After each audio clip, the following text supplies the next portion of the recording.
So, have you ever had that moment where you literally felt like you lost everything?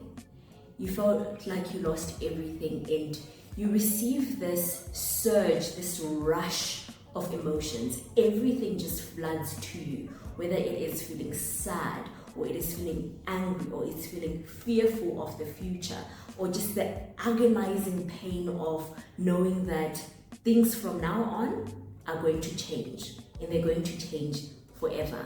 The course of your life has literally taken a turn for the worst, for the very worst, whether it is because you have lost someone who meant the world to you, and you're experiencing the agonizing pain of grief, or it is a breakup, the relationship that you felt like this, God put his fingerprint, his whole hand on this one, and that relationship ends. That person walks out of your life and you can't consider a future without that person. Or it is just financially losing every single thing that you had, and now you can't imagine a future without everything that you once had. Well, I've been there before, and how my brain responded was taking a sharp left to La La Land and literally experiencing something called emotional numbing. And that's basically the topic of today. So stay tuned to watch the rest.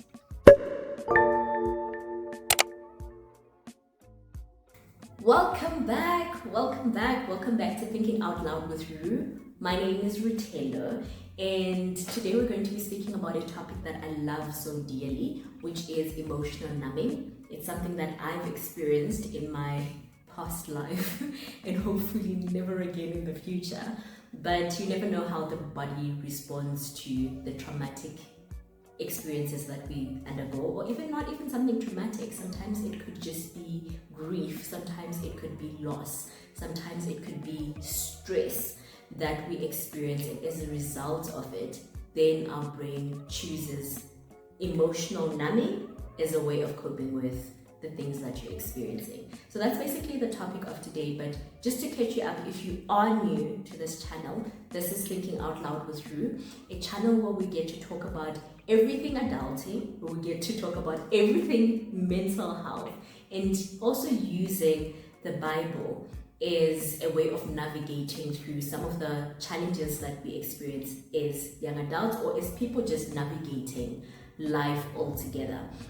So like I mentioned before, the topic for today is emotional numbing.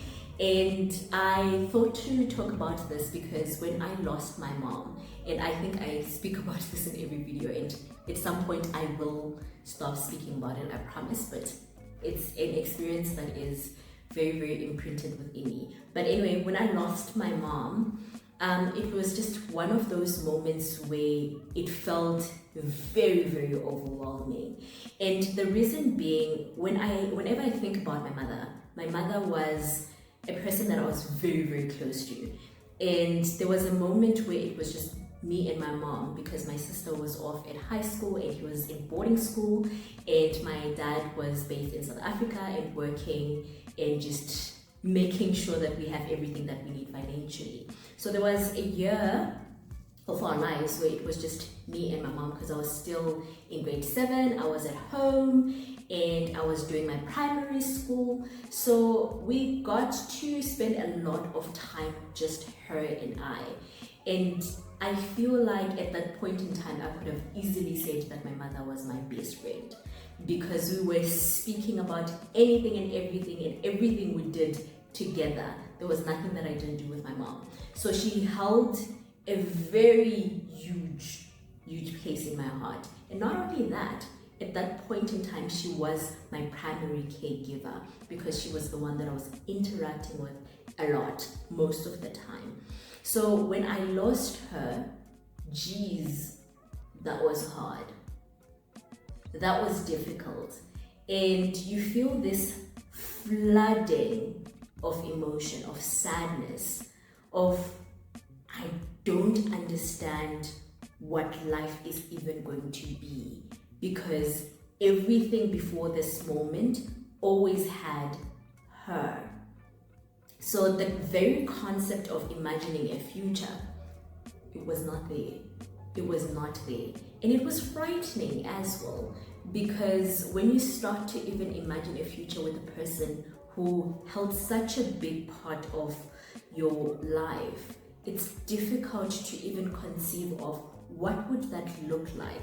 And part of us as human beings, I do think that we want that control of knowing that I know what is going to happen tomorrow, simply because I have all the information of how yesterday and today happened. We want that safety, that control of knowing how tomorrow is going to be. And sometimes we can deduce how tomorrow is going to be based on how today and yesterday was. So the fact that now this happened, loss happened, and conceiving of a future, that was difficult. And my brain literally took a sharp left to La La Land. Somewhere where I don't have to experience that flooding of negative emotions that I was feeling. But even though there is an advantage to emotional numbing, there's also disadvantages, and I want to get into that. But before we get there, let's actually get into what emotional numbing is. And a lot of people can basically understand emotional numbing if you are a person, for example, who reads, right? Whenever we read, we are able to literally engross ourselves into the story that is being told. We're able to be part of the reality that the book is trying to paint, the world that the book is trying to paint. And we basically zone out and we don't even hear what other people around us are saying. I'm not much of a reader, but for me, it can be a movie. It can be a movie. Watching something so entertaining and so interesting that you get to a point where someone is speaking to you, but you don't even hear what they say. And there's actually been a few research studies that were done with people at a basketball game or at a soccer game where they were watching the game. And there would be people running past doing all these different things. And when they were asked at the end of it, did you see this person running around? They were like, no. And the reason being, you're so focused on what you're watching, right? So basically, that's us zoning out and just focusing all our attention on what we're currently doing, what we are enjoying at that point in time. That's zoning. And that detachmentness, that way of just switching off the world and focusing on one thing is similar to emotional numbing. So basically, emotional numbing is a state of emotional detachment where you start to experience a reduced ability to feel emotions. But it's not only the negative emotions that you have the reduced ability to feel, it's also the positives, which is where it starts to become very disadvantageous. Oh geez, sometimes English, guys, the data bundles just finished. But anyway, when you start to experience a diminished level of being able to feel both positive and negative emotions, even though temporarily it sounds very good to not be feeling the agony of loss or feeling the agony of trauma, whether it is someone hurt you or it is someone stole everything from you, or it is you experienced a physical harm on your body. It feels good to know that feeling those negative emotions, all of them at the same time, you don't have to. That feels really good. It's a coping strategy. It's something that helps and aids our survival. But it becomes negative in the sense that you also lose the ability to feel emotions that are positive. And what is life if we can't enjoy that piece of cake and just sit there and enjoy something that you really enjoy, or the activities that you feel you love doing and you can't feel the happiness that comes with that, it starts to feel like life is pointless. And I do think that sometimes just having a moment of slowing down and being able to enjoy life and smell the roses, is what makes life a little bit more bearable, especially given the number of stressful events that we experience. We need those moments of also feeling the good, of also feeling the positive, the happy. We need moments like that. But when we experience emotional numbing, we do get to that point where we are detached from our emotions and we're not able to feel the full extent of the happiness that we experience when we go to a comedy show and we're just laughing. We don't feel it as much, or that warm hug that you get after a very long, stressful day. You don't get to experience the positive emotions that comes from that. And that's where it becomes very negative to experience this. But we also can't negate the fact that this all happens unconsciously. So even though we want to be the people to decide this is too overwhelming, let's not feel it, sometimes it does happen very unconsciously, because most coping strategies that we do develop to cope with some of the negative things that we experience do happen unconsciously, and they do happen with us without us deciding that this is how I need to deal with this. So it's mostly unconscious, and it is just something to protect you from something very overwhelming in terms of the pain that we experience. And like I mentioned before, it does provide to us very temporary ways of being able to manage and navigate the stressful challenges that we're experiencing at that point in time. But let's get into the effects. So the effects is, it does impede on your healing, because the more you are not feeling the pain of loss, the more you're not acknowledging that something grave happened to you, something really great happened to you. And not great in terms of amazing, but great in terms of this is a big thing that happened to you that caused you to be in a place of experiencing pain. And for us to be able to deal with pain, we need to first acknowledge that what we lost or what we experienced really harmed us or really caused us great pain, for us to be able to get to that point of being able to heal from it. So we first need to feel the pain, or acknowledge that this person was important. Their presence or their absence in my life currently has caused me great pain. It has caused, there is something that is missing because they're no longer here. So being able to acknowledge that means that you have already started a space where you can heal.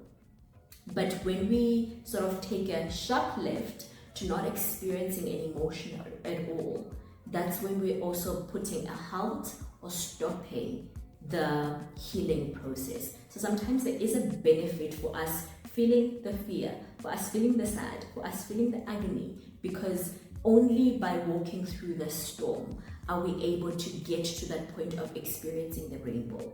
We can't experience the rainbow if we are just not willing to walk through the storm. Sometimes we just need to weather it out in order for us to get to that point of seeing the sunshine and seeing the rainbow and being able to appreciate what it means to have overcome that.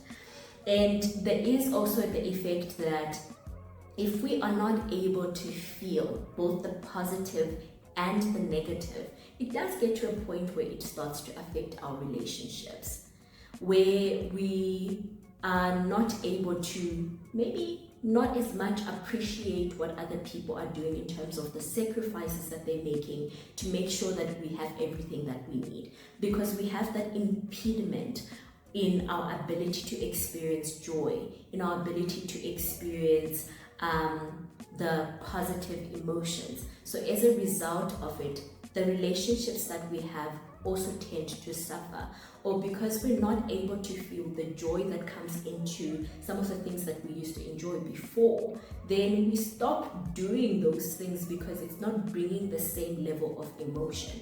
And the more you feel that, over a long period of time, the more you're going to be diagnosable with a mental health condition like depression or anxiety, a mood disorder. So it's just important that we get to that point of being able to recognize when something like this is happening. Even though it's helping you temporarily, in the long run, it doesn't always bring the best of results. So it's very important that you're able to recognize when this is happening. Because it is unconscious, sometimes it may mean that you're relying on the people around you to be able to say that, oh, girl, I've noticed something. I've noticed the changes in you, that you don't smile as much, that you don't feel as much joy, even when I do this little thing for you that used to bring you joy, or that when we go to places that really made you happy, you don't engage in the same way. You start to isolate yourself. So sometimes it takes you engaging with people around you to be able to realize that there is a shift that is happening within you.